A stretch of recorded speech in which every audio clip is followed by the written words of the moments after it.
Kapag umulan ng malakas, kapag ang ilog ay umaapaw, kapag ang daan ay nalubog, pamahalala na agad ang tinuturo.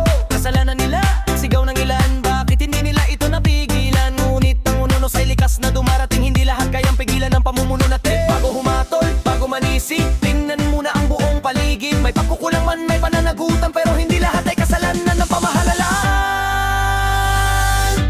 Mapanghusga, mapanghusga, bakit sa gobyerno lahat ibinibintang sa bawat baha, sa bawat unos?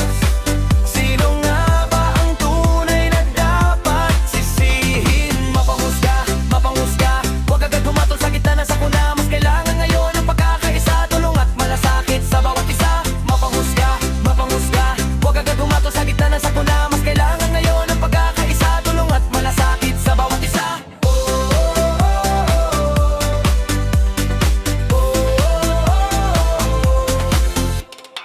May mga proyektong dapat ayusin, may mga pagkukulang na dapat ding siyasatin. Kung may mali, dapat managot, ngunit ang katotohanan ay huwag baluktutin. Dahil ang kalamidad ay may maraming dahilan, kalikasan na pabayaan at problema sa kapaligiran. Kaya bago magsalita at magbato ng sisi, alamin muna ang totoo bago manghusga lagi.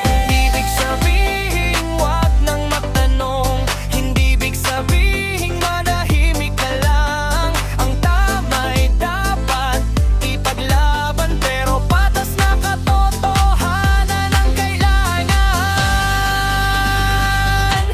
Mapanghusga, mapanghusga, sa panahon ng sakuna tayo'y magtulungan. May pananagutan